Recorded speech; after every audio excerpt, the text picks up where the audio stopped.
Hola hermanos, buenas noches. Es un gusto una vez más estar aquí con ustedes compartiendo de la palabra de Dios, ¿verdad, mis hermanos? En esta reunión de enseñanza donde nos reunimos cada jueves para ver qué es lo que Dios tiene para nosotros. Como recordarán, estamos viendo de manera expositiva el libro de Hechos. ¿Qué quiere decir de manera expositiva? Quiere decir que analizamos el texto, ¿verdad? No estamos viendo otra cosa más que el texto mismo, en el contexto en el que fue escrito, para la gente que fue escrita y con la intención con la que el escritor escribió este libro. Porque, como veíamos mis hermanos muchas veces, más bien la iglesia de hoy en día empieza a basar su doctrina o su funcionamiento en otras cosas, empieza a basarse en estadísticas, en nuevas formas de comunicación, empieza a utilizar varias herramientas que si ciertamente se usaran de manera adecuada sería bueno para la iglesia, pero desgraciadamente muchas veces este tipo de cosas llevan un trasfondo sustituir el Espíritu Santo, la guianza del Espíritu Santo en la iglesia. Por eso muchas veces vemos a diferentes iglesias haciendo cosas que la Biblia no avala o que la Biblia no ordena, o incluso muchas veces contra la misma Biblia, ¿verdad, mis hermanos? ¿Por qué? Porque han abandonado el texto original. Recuerda que nosotros somos cristianos evangélicos, y dentro del cristianismo evangélico hay características que nos deben de denotar, ¿verdad? Ese cristianismo, y una de esas es que somos bibliocéntricos. ¿Qué quiere decir que somos bibliocéntricos? Que para nosotros la regla básica, la máxima autoridad, donde vemos qué es lo que Dios quiere para nuestra vida es la Biblia. Y ya, ¿verdad? No somos religiosos, no es una religiosidad en decir la Biblia, ya no. Nosotros somos la Biblia de acuerdo como el Espíritu Santo nos las interpreta a nosotros, pero no nos da autoridad de dar buscando otras fuentes, no nos da a la autoridad para buscar otras formas que no hayan sido ya establecidas por la Biblia. Esto, mis hermanos, vamos a ver lo que siempre ha existido. Siempre ha existido el grupo religioso, aquel que quiere aplicar la Biblia a rajatabla sin la dirección del Espíritu Santo, pero también ha existido aquel grupo liberal o conocido como gnóstico, desde la antigüedad, de los que no se conforman a la palabra de Dios y que siempre quieren aumentarle un poquito más, ¿verdad? Siempre ellos quieren como que buscar algo extra, una nueva filosofía, un nuevo concepto, una nueva idea, y terminan muchas veces desvirtuando lo que la misma Biblia dice. Esos son los peligros más feroces para la iglesia, el gnosticismo, por así decirlo, y el religioso. Son los enemigos que desde que el cristianismo se fundó son contra los que ha tenido que luchar la iglesia de nuestro Señor Jesucristo. Como recordarán, hemos estado hablando en los versículos pasados, dos capítulos anteriores, claramente, de cómo se forma la iglesia, los fundamentos que debe de tener la iglesia, ¿verdad? Y después vemos también, hemos visto cómo se predica el Evangelio, y hemos empezado a ver cómo la iglesia empieza a funcionar, la iglesia empieza a caminar. Primeramente Jesús la establece, luego la capacita, y después le enseña cómo empieza a caminar. Y de tal manera que la vez pasada veíamos cómo curan a un cojo, ¿verdad? Y veíamos que eso es lo que la iglesia llega al mundo. El mundo es un lugar lleno de gente que no puede correr a Dios porque es como si estuviera coja, ¿verdad? Estuviera sin pies, no pueden ir a Dios. Entonces se le aparece este cojo que tiene 40 años pidiendo limosna, y le llega Pedro y Juan, representativos de la iglesia, y les pide dinero. Y Pedro y Juan dice: nosotros no tenemos oro ni plata. ¿Por qué? Porque la iglesia no está en este mundo para generar oro y plata. Aquí la iglesia no está para generar buenos negocios, la iglesia no está para buscar el capitalismo, para buscar ser una iglesia poderosa en cuanto a dinero, o buscar la supergracia de la que hoy se habla tanto, ¿verdad? La que quieren ser ricos a fuerzas. Aquí claramente la Biblia está diciendo el apóstol Pedro y Juan: no tenemos oro ni plata, porque la iglesia no se basa en oro y plata, pero lo que tenemos, te damos. ¿Y qué es lo que tiene la iglesia? tiene la palabra de Dios, tiene el Espíritu Santo, tiene las promesas dadas por Dios, tiene el poder de Dios, y le dicen a este hombre: levántate en el nombre de Jesucristo de Nazaret, levántate y anda, y le fortalecen los tobillos y empieza no a andar, empieza a brincar, empieza a exaltar a Dios y empieza a ser ahí notorio, porque es la primera vez que entra al templo y toda la gente lo reconoce, porque eso es para lo que está la iglesia, para llevar a la adoración de Dios a la gente, no para andarle diciendo: mira, si quieres un negocio, si quieres un carro. No. Aquí el apóstol Juan dice: nosotros, la iglesia no se trata de nada de eso, de que llegues a la iglesia buscando la economía. Eso no quiere decir que Dios esté en contra de eso, pero si esa es tu idea de ir a la iglesia, si eso es por lo que tú estás aquí, porque una vez alguien te dijo que si tú aceptabas a Jesús, tus problemas económicos iban a acabar, estás mal. La iglesia no fue hecha con ese propósito. Ese simplemente es algo que viene secundariamente, pero aquí claramente está diciendo: no tenemos oro ni plata. Así es que, mi hermano, tú nunca te preocupes si la iglesia en la que tú estás es una iglesia pequeña, una iglesia que no mueve grandes recursos. El recurso más grande que tiene la iglesia es el Espíritu Santo, y ese lo podemos mover, ¿verdad? Ese es el que nos mueve y ese es el que nos guía. Entonces llega que cura al cojo y empieza la predicación del evangelio una vez más. Vemos aquí que los apóstoles, ellos esperaban cualquier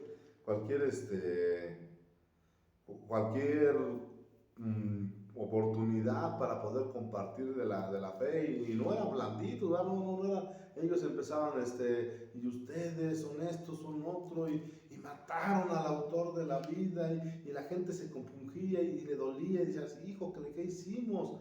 Pero al final Pedro les daba la solución, ¿verdad? Pero no se preocupen, las promesas son para ustedes y para sus hijos.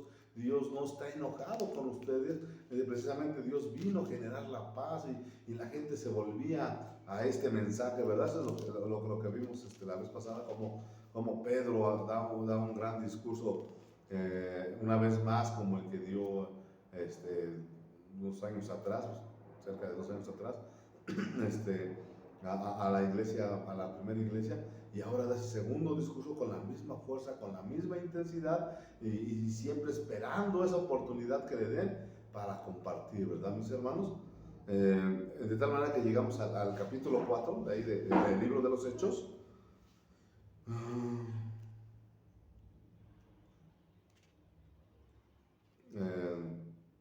Dice, después de que les predica una vez más el evangelio allí en el mero templo, ¿verdad? Dice en el versículo 4:1: perdón, hablando ellos al pueblo, vinieron sobre ellos los sacerdotes con el jefe de la guardia del templo y los saduceos, resentidos de que enseñasen al pueblo y anunciasen en Jesús la resurrección de entre los muertos, y le echaron mano y los pusieron en la cárcel hasta el día siguiente, porque era ya tarde. Pero muchos de los que habían oído la palabra creyeron, y el número de los varones eran como 5,000. Aconteció el día siguiente que se reunieron en Jerusalén los gobernantes, los ancianos y los escribas, y el sumo sacerdote Anás y Caifás, y Juan y Alejandro, y todos los que eran de la familia de los sumos sacerdotes. Y poniéndolo en medio, les preguntaron: ¿con qué potestad o en qué nombre habéis hecho vosotros esto? Entonces Pedro, lleno del Espíritu Santo, les dijo: gobernantes del pueblo y ancianos de Israel, puesto que hoy se nos interroga acerca del beneficio hecho a un hombre enfermo, de qué manera éste haya sido sanado, sea notorio a todos vosotros y a todo el pueblo de Israel, que en el nombre de Jesucristo de Nazaret, a quien vosotros crucificasteis y a quien Dios resucitó de los muertos, por él este hombre está en vuestra presencia sano. Este Jesús es la piedra reprobada por vosotros los edificadores, el cual ha venido a ser la cabeza del ángulo. Y en ningún otro hay salvación, porque no hay otro nombre debajo de los cielos dado a los hombres en que podamos ser salvos.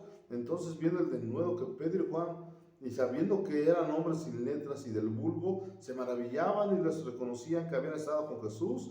Y viendo el hombre que había sido sanado, que estaba en pie con ellos, no podían decir nada en contra. Entonces les ordenaron que saliesen del concilio y conferenciaban entre sí. Esta es una historia como la que te dije, acerca del legalismo y acerca del gnosticismo. Cuando hablo del gnosticismo, me estoy refiriendo a la iglesia que no se conforma a las palabras de Dios. De hecho, la palabra gnóstico, que significa conocimiento, da a entender que estos hombres buscan más conocimiento. Incluso también esta palabra se puede traducir como ciencia. Cuando el apóstol Pablo está hablando de la mal llamada ciencia, está diciendo del mal llamado conocimiento, se está refiriendo a este tipo de iglesias, a este tipo de hombres que no se conforman a las enseñanzas, sino que empiezan a buscar que la adivinación y que el espíritu fulano y que este profeta dijo y que el otro profeta y que ya llegó un nuevo filósofo y empiezan a crear nuevas doctrinas a raíz del cristianismo. Empieza el cristianismo y empiezan a sacar variaciones. Eso se le conoció como gnosticismo en el primer siglo, mis hermanos, para que sepan a qué nos estamos refiriendo. Bueno, empezamos la disertación. En el 4.1 dice: hablando ellos al pueblo, vinieron sobre ellos los sacerdotes con el jefe de la guardia del templo y los saduceos. Vamos a primero a definir, cuando está hablando de ellos, se está refiriendo a Pedro y Juan. Y cuando dice que vinieron los sacerdotes, no se está refiriendo a los sacerdotes que ministraban en el templo, porque pues, ellos estaban ahí. Ellos estaban ahí para sacrificar holocaustos, para hacer las funciones de ahí, que echar el aceite, cambiar el pan, para empezar las oraciones, dar la lectura. Esos son los sacerdotes que ministraban, ¿verdad? En el templo. Aquí a lo que está refiriendo que llegaron los sacerdotes gobernantes. En otras palabras, el concilio. Aquellos que juzgaron a Jesús años atrás son los mismos que ahora se aparecen ahí delante de Pedro, delante de Juan. Ahora llegan a ver qué está pasando aquí, qué estás enseñando. Y no solamente ellos, ¿sí? Que vinieron con los sacerdotes, vinieron con el jefe de la guardia del templo. O sea, vino con el encargado de mantener la paz dentro del templo. Déjame, te digo que esto era no tanto un requisito de Dios, sino era más bien un requisito del Imperio Romano.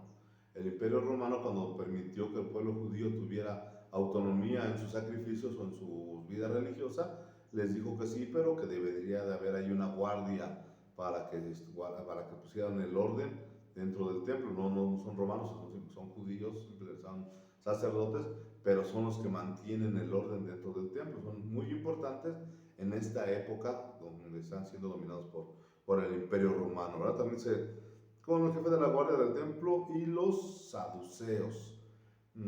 Los saduceos, mis hermanos, dice la historia que tal vez era el grupo con más miembros de esa época. Era tal vez de los miembros más influyentes en esa época. Los grupos más fuertes eran los saduceos y los fariseos. Los fariseos eran un grupo muy elitista, no cualquiera podía pertenecer al grupo para ser considerado fariseo. Para que tú pudieras pertenecer al grupo fariseo tendrías que leer, aprenderte los 5 libros del Antiguo Testamento de memoria. Deberías de poder recitarlos de principio a fin. Deberías de conocer todos los profetas, todos los libros, a qué se refería. Bueno, para ser fariseo tenías que ser de una estirpe o de una categoría intelectual muy alta. No cualquiera podía pertenecer. Entonces el grupo de los fariseos no era tan fuerte en número, pero sí en influencia, sí en el impacto que tenía. Eran los maestros, eran los considerados los sabios de esa época. Los saduceos era el grupo moderno, el modernista, el que dice: pues yo pienso que la Biblia no quiere decir eso. Yo pienso que simplemente una de la resistencia que más le hicieron a Jesús era sobre la resurrección de los muertos. Ellos no creían que los muertos iban a resucitar, porque era algo ilógico. Eso no, la ciencia no lo avalaba, los demás filósofos de las demás culturas no decían nada de eso. Entonces el saduceo era aquel que buscaba ir un poquito más allá de lo que las escrituras decían. Y no creían en la resurrección y en muchas cosas que ellos no consideraban. Ellos veían más como que hay que modernizar la religión judía porque nos estamos quedando muy atrás. Y los fariseos eran, no, la tradición es la tradición y no se toca. Entonces aquí vemos a los dos grupos muy contrarios uno del otro, pero que tenían algo en común. Y lo que tenían en común era su enemigo. ¿Y quién era su enemigo de los fariseos y de los saduceos? Jesús. Ellos solamente pudieron llegar a un acuerdo cuando decidieron matar a Jesús.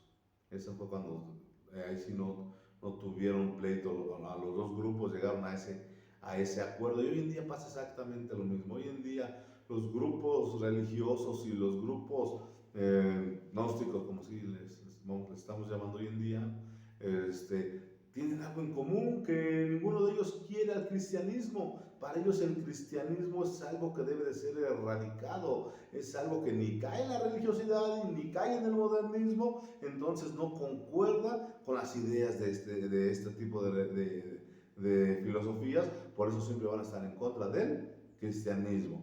Así que ahorita están llegando aquí estos tipos, los saduceos, y el sumo sacerdote normalmente era fariseo, y aparte la guardia representativa del orden. Entonces era un grupo muy fuerte, era un grupo muy impactante. Si tú vivías en esa época, en esa sociedad, era como que te llegara el gobernador con el jefe de la policía y la Guardia Nacional o el ejército, y te llegaran y te dijeran, a ver, ¿qué estás haciendo? Recordamos que la vez pasada, cuando Pedro y Juan estuvieron en un juicio con estos hombres, fue cuando precisamente en el juicio a nuestro Señor Jesús, y las cosas no salieron bien. Las cosas salieron tan mal que incluso Pedro terminó huyendo, ¿verdad? Terminó negando a Jesús, terminó negándolo delante de los criados y de las criadas y de los guardas de ahí, y se echó a correr porque le impactaron tanto que él no se sentía con la suficiente confianza para pasar delante de ellos. Ahora imagínate, él está predicando en el templo y de repente le llegan estos hombres con esa fuerza presente, de su presencia, ¿verdad?, delante de ellos, y cualquiera les puede decir, híjole, pobre Pedro, la que se le viene, si cuando nada más era espectador terminó negando, ahora que es el enjuiciado, pues ¿qué va a hacer? Bueno, precisamente es lo que vamos a ver, ¿a qué va a hacer? Entonces ya vimos los actores de esta escena: Pedro, Juan, los sacerdotes, el concilio por así decirlo, la guardia y los saduceos, el grupo numéricamente más representativo de la época. En el versículo 2 dice, ¿cómo llegaron, mis hermanos? Dice, hablando ellos, en el 1 dice, hablando ellos al pueblo, vinieron sobre ellos los sacerdotes con el jefe de la guardia del templo y los saduceos, resentidos de que enseñasen al pueblo. Aquí la palabra resentidos, si tú ves otras versiones, en unas versiones va a decir enojados, en otras van a decir llenos de ira, en otros van a decir iracundos, en otros van a decir muy molestos. O sea, estos hombres que solamente se juntaban o tenían el mismo objetivo de destruir a Jesús, ahora el cristianismo a través de la iglesia se vuelven a unir y no llegan así en una manera muy amigable, o no llegan a hablar así. ¿Por qué? Porque el mundo no puede amar a la iglesia, porque dice Jesús que no nos pueden amar porque no somos del mundo. Porque si el mundo te ama, es que entonces a lo mejor te pareces tanto al mundo o sigues siendo parte del mundo. Aquí cuando Pedro y Juan empiezan a hablar, inmediatamente ellos se dan cuenta que no son de su grupo. Ellos se dan cuenta que no son las enseñanzas que ellos son los que dan. Ellos tienen otra enseñanza. Entonces llegan enojados, así con dicen unas llenos de ira, iracundos, y les dicen, ¿qué están haciendo? O sea, el tono de hablar no era calmado, el tono de hablar no era pausado, el tono de hablar no era amistoso, era un tono agresivo, era un tono impositivo. Por eso te digo, imagínate llegar a estos hombres y luego enojados a ti. Pues exactamente así es como llega el mundo contra el verdadero cristiano. El mundo no le puede hablar bonito al cristiano, el mundo no le puede hablar bonito a un hijo de Dios, porque no somos de la misma raza. No somos lo mismo, nosotros somos hijos de Dios y ellos son hijos del mundo. Por eso no podemos tener esa unión. La iglesia no se puede amalgamar, la iglesia no puede unirse con el mundo en ningún sentido, porque somos lo contrario. Por eso hay que tener mucho cuidado cuando la iglesia o cuando un cristiano es apapachado o incluso victoriado por el mundo, o que le empiezan a entregar premios, ¿verdad? El mundo a pastores, a apóstoles, a cantantes cristianos, no es lógico, no es normal. Esa situación ha surgido de siempre. Entonces aquí dice que resentidos de que enseñasen. ¿De qué estaban resentidos? De que enseñasen al pueblo. Dicen, ¿qué te sientes? ¿Cómo tú estás enseñándole al pueblo cuando nosotros somos los maestros? Nosotros somos los que sabemos, nosotros somos los intelectuales, nosotros somos los visionarios, nosotros somos los que traemos la revelación, o nosotros tenemos la tradición, y empiezan a sacar sus características, todas sus credenciales, pero ve de que también se anunciado la atención de que enseñasen al pueblo y anunciasen en Jesús la resurrección de entre los muertos. Los fariseos estaban completamente enojados de que estuvieran enseñando, porque esa función era de los fariseos, de los maestros. Ahora, de los saduceos, ellos no pensaban, ellos no creían y no aceptaban la resurrección, y menos en Jesús. Entonces los dos grupos se sienten ofendidos, porque así es el mundo. Cuando la iglesia habla, cuando la iglesia predica el evangelio y comparte las palabras de Dios, no es para alabarlos, no es para glorificarlos, es para condenarlos, decirles: ustedes necesitan a un Salvador, porque ustedes van en camino al infierno, porque sus obras son malas. Porque si tú no le dices eso, entonces ellos van a decir: ¿de qué necesitamos salvarnos si estamos bien? ¿Para qué necesitamos un Salvador si no hemos hecho nada malo? No, se les tiene que decir. Y Pedro así llegaba y les decía: ustedes mataron al autor de la vida. Y la gente se compungía, pero mira, la Biblia tiene efectos diferentes en el ser humano. Hay desde el que tú le hablas de la palabra de Dios y pues no le interesa, porque no la comprendió, porque no le gusta, ni bien ni mal.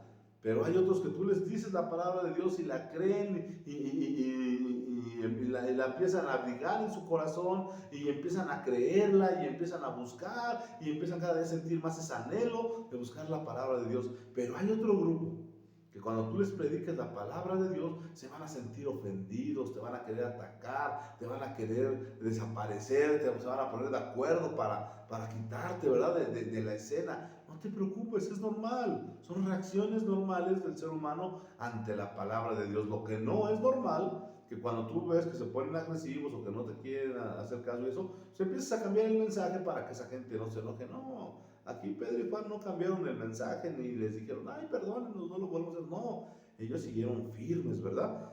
Dicen que se resentidos, enojados de que enseñasen al pueblo y anunciasen en Jesús la resurrección de entre los muertos. Decían: eso no existe, eso no. Y otros decían: no, pero ustedes, ¿por qué enseñan si ustedes no están capacitados? Y luego, no, y además están enseñando cosas que ni son. Mis hermanos, siempre debemos aprender que nosotros no cambiemos el mensaje. Aquí Pedro y Juan no cambiaron el mensaje, ¿verdad?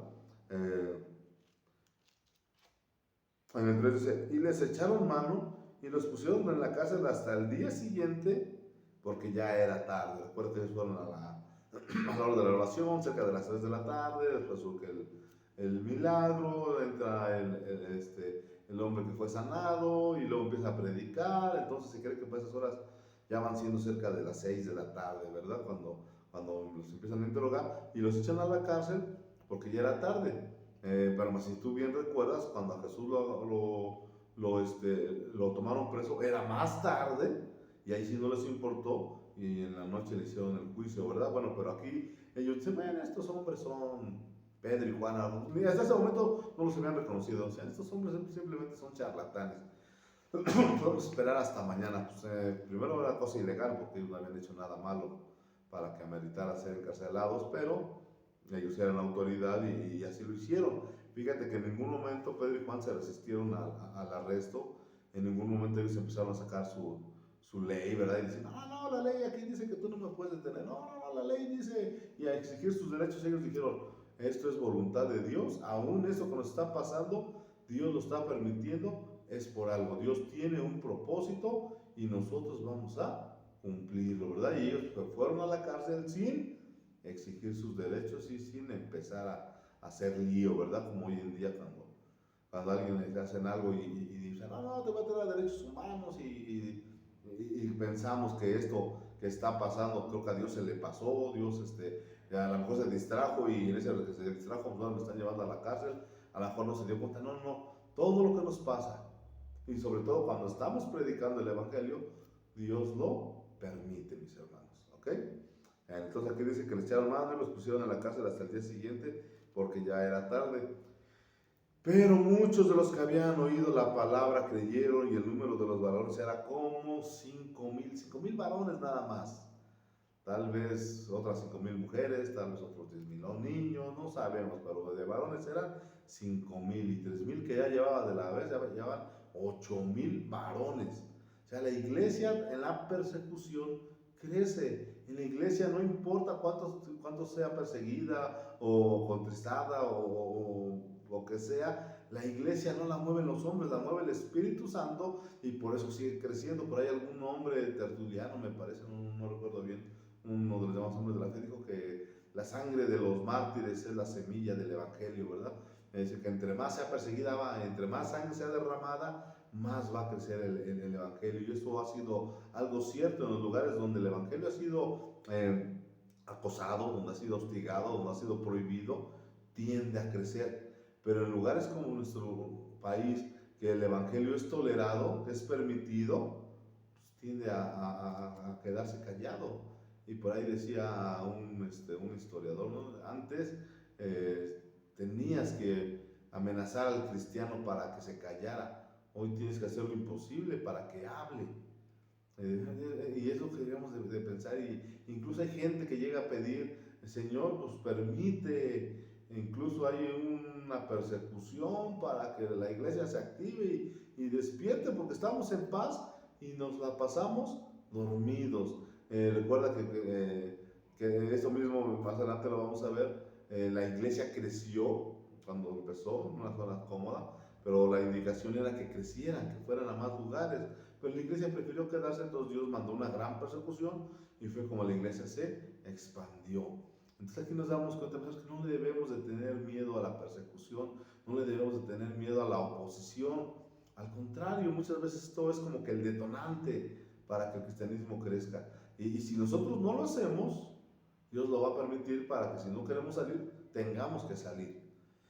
Entonces aconteció que al día siguiente que se reunieron, pero muchos de los que habían creído en la palabra, que habían oído la palabra, creyeron, y el número de varones era como 5,000. Dice el 5, aconteció el día siguiente que se reunieron en Jerusalén los gobernantes, los ancianos y los escribas, y el sumo sacerdote Anás, y Caifás, y Juan, y Alejandro, y todos los que eran de la familia de los sumos sacerdotes, los más importantes.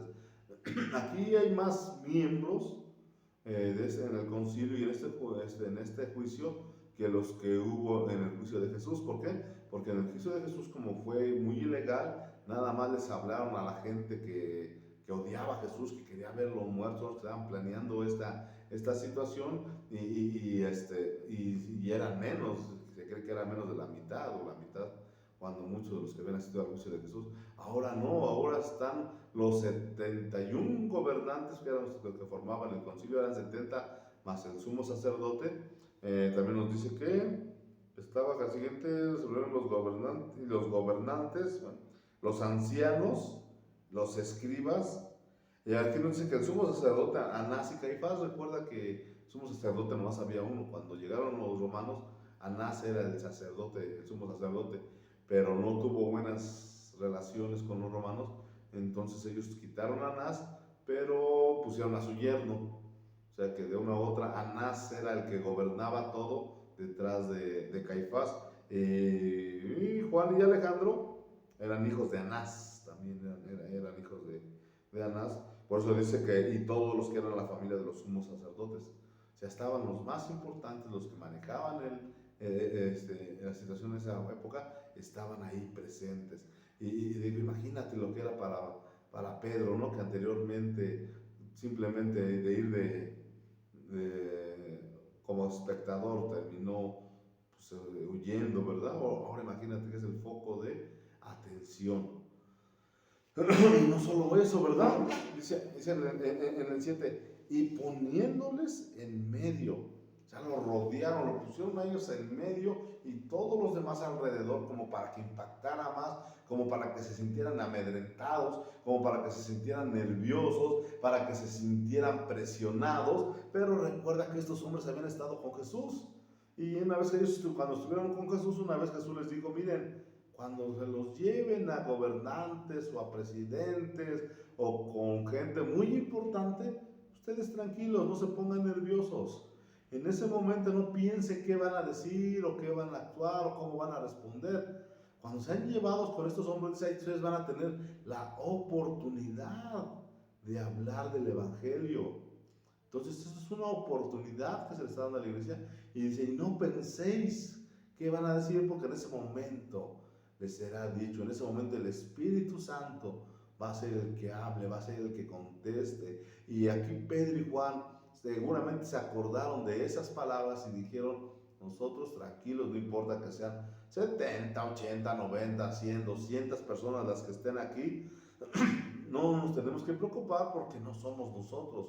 Y esto, mis hermanos, nos debe dar una confianza a nosotros extra, una confianza que cuando nosotros estamos predicando de la palabra de Dios, mucha gente ha dicho, no sé ni qué tanto le dije, cómo le dije, no cómo hablé tanto tiempo, y hasta yo me sorprendo porque ni yo sabía sabía expresarme así, y de repente empecé a hablar y no podía pararme porque seguía compartiendo y compartiendo y compartiendo. El Espíritu Santo tomando el control de la predicación de la palabra de Dios. Y eso, si tú predicas de la palabra de Dios y no te pongas nervioso ni con temor, ni te sientas presionado, porque tenemos esa promesa de que el Espíritu Santo va a hablar por nosotros, mis hermanos. Y esto no es algo que sucedió hace 2000 años. Esto sucede. Si tú hablas con gente que ha predicado el Evangelio, todos te van a decir lo mismo. Llega un momento en el que uno ya no sabe ni qué está diciendo, porque es el Espíritu Santo el que está hablando a través del siervo, mis hermanos. Así es que tú no tengas temor, no tengas miedo, no importa que estés rodeado de gente muy importante, o de gente muy agresiva, o de gente que te odia, o gente que quiere destruirte, porque así estaban estos hombres. Tú debes de seguir confiando en Dios, porque si no confías en Dios, entonces vas a perder esa capacidad de hablar. Vas a decir, no, ¿qué dijiste? No, yo no dije nada, y mejor me voy. Y eso sería algo terrible, ¿verdad? No aprovechar la oportunidad para hablar. Entonces sigue diciendo, y poniéndolo en medio, poniéndose en medio, les preguntaron, ¿con qué potestad y en qué nombre habéis hecho vosotros esto? O sea, por a ver, ¿quién les dio permiso? ¿Por qué están diciendo esto? Porque recuerda que ellos se sentían los dueños del templo. Ellos se sentían los que tenían que autorizar todo y ahí no se podía hacer nada si ellos no lo autorizaban, porque estaban todos juntos. Y ellos están diciendo, a ver, ustedes, ¿quién les dio permiso? Pensando que ellos eran los que tenían que autorizarle al hombre a hablar de Dios. Imagínate, hoy en día hay muchas religiones que piensan lo mismo. Si tú no eres de mi religión, tú no puedes hablar porque de seguro estás mal. Y todos están mal, menos yo. Cuando el que nos da la autoridad para nosotros es Cristo, porque no solamente nos dio la autoridad, sino nos dio la orden, ¿verdad? Ir por todo el mundo y predicar el Evangelio. Ahí está, ¿verdad? Pero ve lo que contesta Pedro. A diferencia de las veces pasadas en las que Pedro, en su carne, ese hombre agresivo, ese hombre entusiasta, ese hombre muchas veces contradictorio, que cuando tuvo una presión similar se quebró. En esta ocasión ve lo que dice en el versículo 8. Entonces Pedro, ¿quién? La misma persona. La persona está ahí, pero hay una diferencia del Pedro de hace unos años al Pedro de ahora. Dice, entonces Pedro, lleno del Espíritu Santo, les dijo. Hay gente que dice, pues yo no veo mucho cambio de como era antes a como soy hoy, o yo siento que no crezco de como cuando empecé a como voy ahorita. Hermano, porque la diferencia es el Espíritu Santo en la vida del creyente. Si tú has intentado hacer las cosas en tus fuerzas, si las has intentado hacer echándole ganas con tu mente, con todo, no vas a notar un crecimiento, porque el crecimiento, dice la Biblia, que el crecimiento lo da Dios. No lo das tú, no lo da tu intelecto, no lo da tu cerebro, no lo da cuántas ganas le eches, porque dice la Biblia que por más que te afanes, no puedes aumentarle un codo a tu estatura, ¿verdad? El único que puede hacerlo es Dios. Entonces muchas veces si no vemos un cambio significativo, es porque a lo mejor el Espíritu Santo se ha estado quedando fuera de nuestra vida, fuera de nuestras decisiones, o más bien nosotros hemos quedado fuera de sus indicaciones o de su guianza del Espíritu Santo. Cosa que la iglesia antigua, mis hermanos, ni por aquí les cruzaba en la cabeza de decir, no necesitamos al Espíritu Santo, o no, ¿para qué lo queremos? No, no, por supuesto que era lo último que ellos pensarían, en no hacerle caso al Espíritu Santo o a las palabras de Jesús. Ellos decían, si Jesús lo dijo, segurísimo que va a ser. No, no había duda, no había duda. Y luego el Espíritu Santo en medio de su vida, obviamente había crecido. Él no era el mismo Pedro, aunque es la misma persona, ha cambiado algo. Y la diferencia es lleno del Espíritu Santo. Y aquí podríamos hablar de un tema enorme, ¿verdad? Podríamos sacar una serie, pero aquí lo importante es de que este hombre, desde la época en que negó a Jesús a este momento, no ha dejado de leer, no ha dejado de tener comunión con Dios, no ha dejado de orar, no ha dejado de prepararse, no ha dejado de estar todas las mañanas con su Dios y todas las noches, y ha dado un resultado que es el de crecer, ¿verdad? Entonces dice, entonces Pedro, lleno del Espíritu Santo, les dijo, gobernantes del pueblo y ancianos de Israel. No tuvo miedo de mirarlos a la cara y decirles, ustedes gobernantes y ustedes ancianos de Israel, ¿verdad? O sea, les habló de frente. Y ve lo que dice, puesto que hoy se nos interroga acerca del beneficio hecho a un hombre enfermo, de qué manera este haya sido sanado, como diciendo, ¿sí se dan cuenta de qué nos están juzgando? Nos están juzgando porque le hicimos un bien a este hombre. O sea, como diciendo, oigan, ¿sí están pensando lo que están haciendo? O sea, a lo mejor si yo voy y agredo a alguien o voy y me robo algo, pues sí, tendrán razón en enojarse, buscarme, mandarme a policías, ¿no? Pero le estamos haciendo un bien, o sea, ¿cuál es lo malo que estamos haciendo? ¿No? Les está dando a entender Pedro con ironía, diciendo, ustedes se dan cuenta de qué están acusando, de qué nos están acusando. Y hoy en día, mis hermanos, nos va a pasar lo mismo. La Biblia nos dice en las bienaventuranzas que debemos de ser agradecidos cuando hablen mal de nosotros y nos vituperen y digan toda clase de mentira contra nosotros mintiendo. Y esto lo dice porque así es una verdad. Muchas veces van a inventar cosas de ti, muchas veces van a exigir cosas de más, muchas veces te van a decir, ¿y eso que eres cristiano para forzarte a hacer algo que ellos quieren? Muchas veces te van a decir, ay, si hiciste algo, nunca va a ser suficiente. Es como en la iglesia. ¿Quién quiere venir a pintar? Nadie levanta la mano y nadie viene, y el que va y pinta le dicen, mira, es que pintaste mal. Así como que, híjole, no, o sea, aquí este hombre durante 40 años había estado ahí pidiendo limosna en la puerta de la hermosa y nunca se fijaron en él, nunca, a lo mejor nunca le dieron ni siquiera la limosna, o nunca le dieron los buenos días, o nunca se preguntaron cómo podemos ayudarlo. Pero llega Dios en la vida de estos hombres a través de la iglesia y lo rescata y lo sana, y ahora dicen, a ver, ¿qué está pasando? ¿Cómo es posible que se haya hecho este hombre, que hayan curado a este hombre? Por favor, Pedro les dice, a quien él dice, puesto que hoy se nos interroga acerca del beneficio hecho a un hombre enfermo, ¿de qué manera este haya sido sanado? O sea, a ver, ¿por qué le diste de esta manera? A ver, ¿por qué le ayudaste? A ver, ¿por qué fuiste buena gente con él?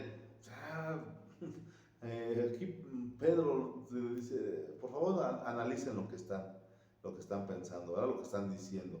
Y esto muchas veces a Jesús lo hicieron. Cuando lo querían apedrear, Jesús les dice, muchas buenas obras os he hecho, ¿por cuál de ellas me apedráis? Así mismo está diciendo Pedro, porque los ayudamos, nos metieron a la cárcel por sanar a una persona, por ayudarla, nos encarcelaron. Pero más sin embargo, fíjate que ellos no se sienten mal, ellos no se amargan, no les llega la depresión. Ellos saben que Dios lo está permitiendo porque ahora tienen la oportunidad de predicar delante del concilio, ¿verdad? De Israel. Bueno, ahí vamos avanzando. Ve lo que les dice en el 10. Sea notorio a todos vosotros y a todo el pueblo de Israel que en el nombre de Jesucristo de Nazaret, a quien vosotros crucificasteis y a quien Dios resucitó de los muertos, por él este hombre está en vuestra presencia sano. Sale, pues, ¿quieren saber por qué? Y aprovechando que están los fariseos y aprovechando que están los saduceos que no creen en la resurrección, pues si a este hombre lo sanamos fue por Jesucristo. Ese es el motivo. Y este hombre no lo hubiéramos podido sanar de otra manera, más que solamente Jesucristo lo pudo haber sanado. Es lo que querían oír, ahí está. Imagínate si los saduceos no creían en la resurrección y ahora está diciendo, ahí está la resurrección. Ahora los fariseos no creían en Jesús, está diciendo, pues por Jesús es el que trajo la salvación. Aquí a fariseos y saduceos, con este argumento, mis hermanos, está destrozando sus doctrinas, está destrozando todo lo que ellos han pensado, todo lo que ellos han proclamado, porque recuerda que ellos están pidiendo explicaciones. Bueno, ¿quieren saber la explicación? Es Jesús por la resurrección.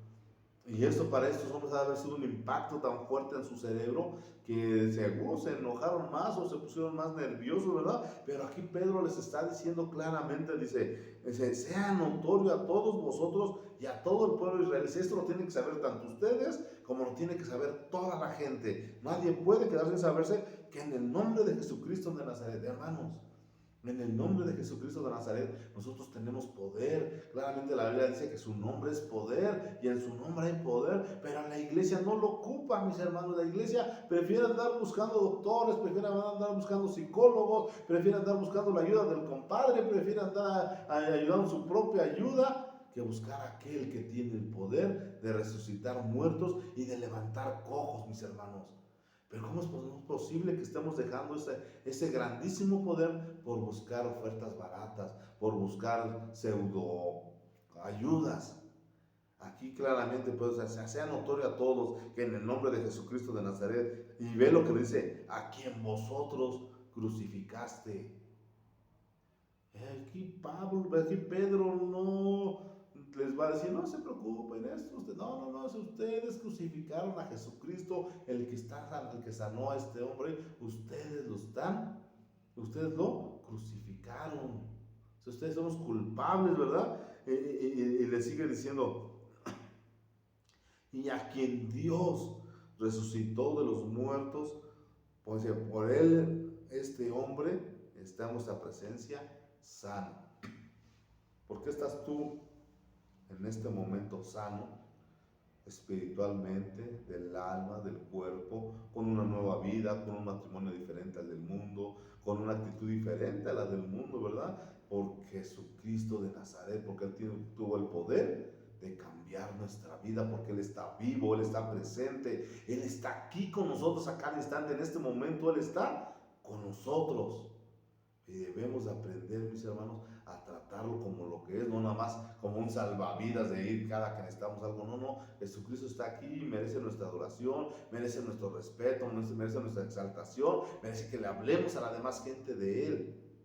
Eso es lo que está diciendo aquí Pedro, ¿verdad? Por este hombre está sano por Él. Y tú puedes decir lo mismo, si yo estoy aquí es por Él, si yo soy lo que soy en este momento es por Él, porque Él lo ha hecho todo en nuestra vida. Y si estuviera muerto, ¿cómo podría hacerlo? Si estuviera en la tumba, ¿cómo podría hacer esas obras?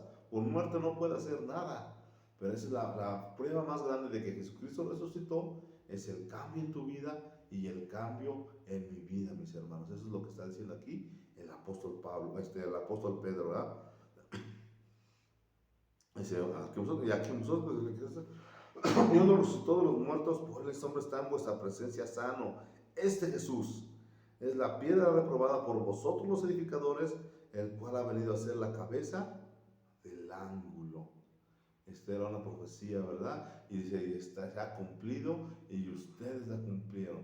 Este hombre a quien ustedes despreciaron, este hombre al que ustedes mataron, del que hablaron mal, del que le hicieron un falso juicio, del que blasfemaron, del que maldijeron y que crucificaron, dice, este es el hombre que sana, este es el hombre que tiene poder para cambiar vidas, este es el hombre que debe de ser adorado por toda la creación, ¿verdad? Tanto ustedes como autoridades, como por el pueblo en general. Dice, este Jesús es la piedra reprobada por vosotros. Ustedes dijeron, no le vieron hermosura. Ustedes no le pueden ver algo bueno. ¿Por qué? Porque su sistema religioso los tiene cegados. La religiosidad los tiene tan cegados que no pueden ver más allá. Y su gnosticismo, su deseo de conocer más, no los hace conformarse a Jesús. Por eso ustedes no pudieron ver esa hermosura de Jesús. Dice, pero no se preocupen, dice, esta piedra que ustedes reprobaron, ustedes la descalificaron, ha venido a ser la cabeza del ángulo, ha venido a ser lo más importante, ha venido a ser la persona más poderosa, ha venido a ser la persona más exitosa de todos los tiempos, este Jesús al que ustedes lo despreciaron. Y sigue hablando, ¿verdad? Y en el 12 dice, y en ninguno otro hay salvación. No es en la ley, no es en la nueva filosofía, no es en el profeta de moda, no es en el sumo sacerdote o en el papa de hoy en día, no es nadie en ellos, ¿verdad? No, dice, en ningún otro, no hay más, el único, el que nada más está aquí, dice, en ningún otro hay salvación, porque no hay otro nombre debajo del cielo dado a los hombres en que podamos ser salvos. Dice, pues lo siento, tu religión, y la religión de aquel, y la religión de allá, y la religión del otro, pues déjenme decirles que está equivocada, porque solamente hay un nombre en el que se puede ser salvo, y ese hombre es Jesucristo. Y ese es el mensaje que debe de llevar la iglesia al mundo. En ninguno otro hay salvación más que Jesucristo. Jesucristo es el único que salva. Es el único que transforma las vidas de los hombres. Deja de estar pensando en otras cosas. Deja de andar analizando. Deja de andar huyendo de Jesús. Él es el único que te puede salvar. No hay más. No hay más. Mira, fíjate, se lo está diciendo a hombres sumamente preparados de ese momento. Se lo está diciendo a hombres con autoridad, se lo está diciendo a hombres, muchos de ellos millonarios para esa época, se lo está diciendo a hombres con un poder político muy grande. Toda la gente de Israel les hace caso a ellos y les está diciendo, pues ustedes están mal.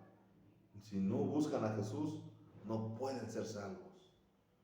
Imagínate con qué valor está hablando Pedro ante esta audiencia, ante estos hombres. En ningún momento se está dejando espantar ni amedrentar por la audiencia. Él sigue con su mensaje claro, dado por Dios. ¿Por qué? Porque Pedro quiere que estos hombres también sean salvos, ¿verdad? Dice, entonces, viendo el denuedo de Pedro y Juan y sabiendo que eran hombres sin letra y del vulgo, se maravillaron y le reconocieron que habían estado con Jesús. Hasta este momento se dan cuenta que son discípulos de Jesús, a los que estuvieron persiguiendo, aquel hombre que crucificaron. Y ese Dios, pero ¿cómo es posible si después de que crucificamos a Jesús, todos estos hombres se fueron a esconder, todos estos hombres estaban muertos de miedo, todos estos hombres se metían hasta en las cuevas para que no los encontráramos? Y ahora está aquí Pablo diciéndonos a nosotros, los más importantes, los meros, los más inteligentes, ahora ellos se atreven a hablarnos así a nosotros. O sea, para ellos era impactante. Dijeron, ¿qué les pasó? ¿Cómo cambiaron tanto? ¿Quién les enseñó? Y ve lo que sigue diciendo. Entonces les ordenaron que salieran del concilio y conferenciaban entre sí. Vamos a seguir avanzando un poquito más. Diciendo, ¿qué haremos con estos hombres? Porque de cierto señal manifiesta se ha hecho por ellos y notorio a todos los que moran en Jerusalén, y no lo podemos negar. ¿Qué quiere decir? Que si ellos hubieran podido, lo negarían.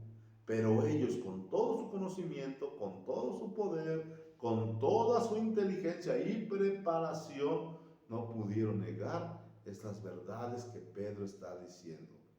Hoy el mundo es muy fácil que lo niegue. Hoy hay gente que lo duda, hay gente que dice que no cree que Jesucristo resucitó. Estos hombres contemporáneos de Jesús no pudieron negarlo. Aquí claramente están diciendo, no podemos negarlo porque las evidencias son tan abrumadoras, son tantas, que nadie puede negarlo. Y así es, el Evangelio, el cristianismo son evidencias abrumadoras.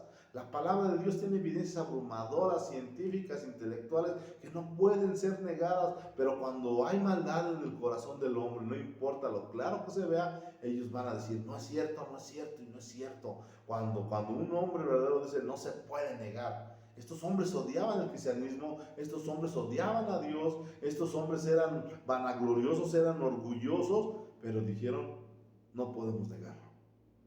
¿Por qué? Porque Pedro se levantó y habló claramente y con el poder del Espíritu Santo. Y cuando el Espíritu Santo habla, nadie, no importa qué tan inteligente sea o qué tan famoso o cuánto poder tenga, no lo puede negar. Por eso muchas veces la iglesia no tiene poder en sus predicaciones.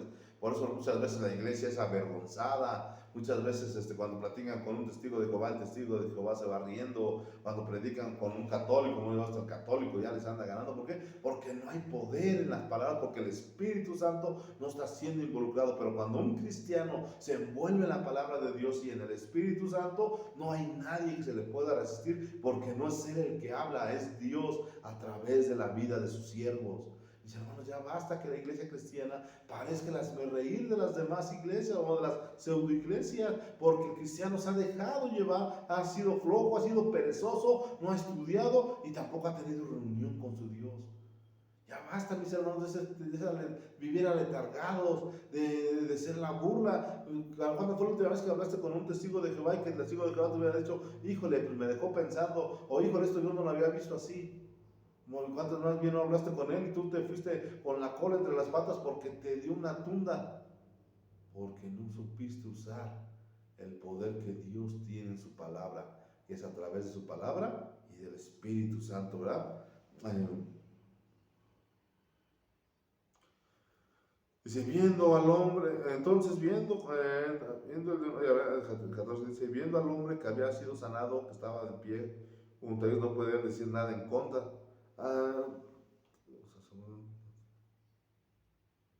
Así el 14 dice, viendo al hombre que había sido sanado, que estaba en pie, en ellos no pueden decir nada en contra, ¿verdad? O sea, las evidencias estaban ahí. Entonces les ordenaron que saliesen del concilio y conferenciaban entre sí, diciendo, ¿qué haremos con estos hombres? Porque de cierto señal manifiesta ha sido hecha por ellos y notoria a todos los que moran en Jerusalén, y no lo podemos negar. Sin embargo, para que no se divulgue más entre el pueblo, amenacémosles para que no hablen de aquí en adelante a hombre alguno en este nombre. ¿Qué tiene el mundo contra ti? ¿Recuerdas, bueno, en la iglesia cuando hablamos del valle de sombra de muerte, que el valle de sombra de muerte muchas veces nada más la sombra lo que hace es querer espantarte, porque no tiene ningún poder sobre tu vida? Tú puedes ver una sombra más horrible, a lo mejor mal proyectada de un árbol o algo, y te espantas, de momento la ves y dices, ay, pero una sombra nunca te va a hacer daño. Una sombra nunca te va a rasguñar, porque simplemente es algo, una proyección de algo, de un objeto que muchas veces el cerebro lo agranda, ¿verdad? Aquí está pasando exactamente lo mismo. Dice, no les podemos hacer nada. El mundo y Satanás sabe que no te puede hacer nada. Lo único que le queda es amenazarte, infundirte miedo en el corazón para que te detengas, infundirte miedo para que dejes de hablar. Y muchas veces es suficiente para que la iglesia calle, cuando no hay ningún poder, no hay ningún arma forjada que nos pueda hacer daño, mis hermanos. No que no lo intenten, no que no lo hagan, si las hay, pero no nos pueden hacer nada. Y esa es la seguridad que debemos de tener. Mira, hasta parece que esta es la voz del enemigo, hazte cuenta que esta es la voz de Satanás diciendo, yo no puedo con fulanito de tal. Yo no tengo cómo negárselo, no tengo cómo prohibirlo. Lo único que puedo hacer es amenazarlo para ver si deja de hablar. Y esa estrategia le ha dado muchos resultados, porque muchas veces el cristiano se espanta cuando la Biblia nos dice que Dios no nos ha dado un espíritu de cobardía, sino de poder, de amor y de dominio propio. O sea, tenemos todo para ganar, más que muchas veces nos dejamos espantar, ¿verdad? Y llamándoles en el 18, les intimaron que de ninguna manera hablasen ni enseñasen en el nombre de Jesús. Mas Pedro y Juan respondiéndole, juzgad si es justo delante de Dios obedecer a vosotros antes que a Dios. Una vez más, ¿verdad? Pedro y Juan dice, si están pensando lo que están diciendo, ¿tú crees que tu palabra vale más que la palabra de Dios? Y esta es la actitud que debe de tener un cristiano. Para el cristiano la palabra de Dios es lo más importante en su vida. No importa que el presidente, que un famoso, que un actor diga algo en contra de la Biblia o en contra de lo que pensamos, si Dios dice algo diferente, debemos decir, es más importante la palabra de Dios que la palabra de cualquier hombre. Si la iglesia se siguiera rigiendo por este principio, la iglesia sería muy diferente. Pero muchas veces para la iglesia es más importante lo que dice el hombre que lo que dice Dios. Y muchas veces es más importante que el hombre que lo dice es el mismo. Porque muchas veces la iglesia termina pensando, bueno, es que yo creo, bueno, es que yo pienso. Bueno, sí, pero tú nunca serás Dios y nunca tendrás la sabiduría de Dios. Y cuando tú dices eso, estás diciendo, mi palabra es más importante que Dios. Mi consejo es más importante que el de Dios. Por eso dice la palabra de Dios, juzgad ahora. Juzgad si es justo obedecer al hombre antes que a Dios. Y muchas veces terminamos obedeciendo más al hombre. ¿Sabes cuál hombre? Al hombre carnal, al que está contigo. Pero no, no es tiempo de volver a darle la gloria y la honra a Dios y decir, Señor, si tu palabra lo dice, lo creo. Y si tu palabra dice que tú vas a estar conmigo en el interrogatorio más fuerte con las personas más, o que me odien y todo, que tú vas a estar ahí, tú vas a responder, yo te creo. Eso es lo que hace la diferencia, creerle a Dios, ¿verdad? Bueno, para terminar, dice en el 20, porque no podemos dejar de decir lo que hemos visto y oído. Ellos entonces los amenazaron y los soltaron, y no hallando ningún modo de castigarles por causa del pueblo, porque todos glorificaban a Dios por lo que se había hecho, ya que el hombre en quien se había hecho este milagro de sanidad tenía más de 40 años. O sea, no, que me hubieran dicho, no, es que ustedes lo contrataron para que fingiera. Pues imagínate si lo contratarían 40 años para que estuviera ahí acostado y después pudiera llegar. Claramente era imposible, ¿verdad, mis hermanos? Pero mis hermanos, es lo que estamos viendo, ¿verdad? Aquí este pasaje nos da mucha riqueza de cómo debemos de ser nosotros, cómo debemos de predicar el Evangelio a pesar de las circunstancias, a pesar de lo que el enemigo diga, a pesar de que no esté de acuerdo mucha gente. Nosotros vamos a predicar el Evangelio porque estamos respaldados por el poder de Dios. Pues yo, mis hermanos, espero que esto nos motive, nos ayude a seguir hablando del Evangelio, porque eso es lo que hacía la iglesia antigua. Y para eso fue fundada la iglesia, para predicar de la palabra de Dios, no para otras cosas. Esa es nuestra labor primaria y lo que debemos de hacer, mis hermanos. Pues mis hermanos, bueno, por mi parte es todo. Espero que, bueno, siga un periodo de receso en la iglesia en cuanto a los martes y los jueves, pero los domingos seguimos teniendo nuestra reunión de cada domingo, nuestro culto dominical, ¿verdad? Recordándote una vez más que es recomendación y es una instrucción de que todos llevemos cubrebocas a la iglesia, y mientras permanezcamos en la iglesia debemos de usarlo, a menos que nos toque pasar a presidir o a compartir o a cantar, pues te lo puedes quitar, ¿verdad?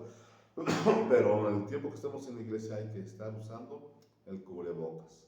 Pues mi hermano, por mi parte es todo. Espero que Dios nos bendiga, Dios nos siga usando a todos, y nos vemos para la próxima. Que Dios los bendiga, mis hermanos.